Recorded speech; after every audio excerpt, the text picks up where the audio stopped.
Duh pukulun sesembahan kula menungso biasa ingkang ketunungan lali apes lan luput. Duh pukulun ingkang sampun nyipta jagat, kula menungso biasa ingkang boten gadhah daya napa-napa.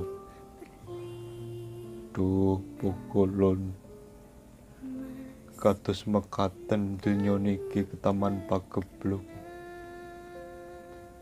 kula boten selak pagebluk niki pakaryane Gusti ingkang Maha Agung, Gusti ingkang nyipta jagat.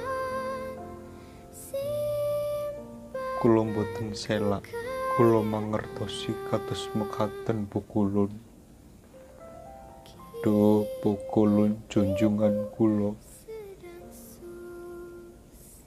jagat niki ketaman pagebluk ingkang winastan virus corona.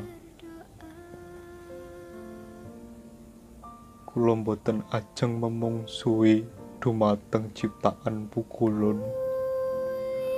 Kula boten ajeng nglawan ciptaan pukulun ingkang winastan virus corona. Gusti ingkang Maha Agung, muga panjalukku dhateng Gusti virus niki bebrayan bareng, urip bareng teng donya iki, berdampingan kalih kula lan sederek-sederek kula.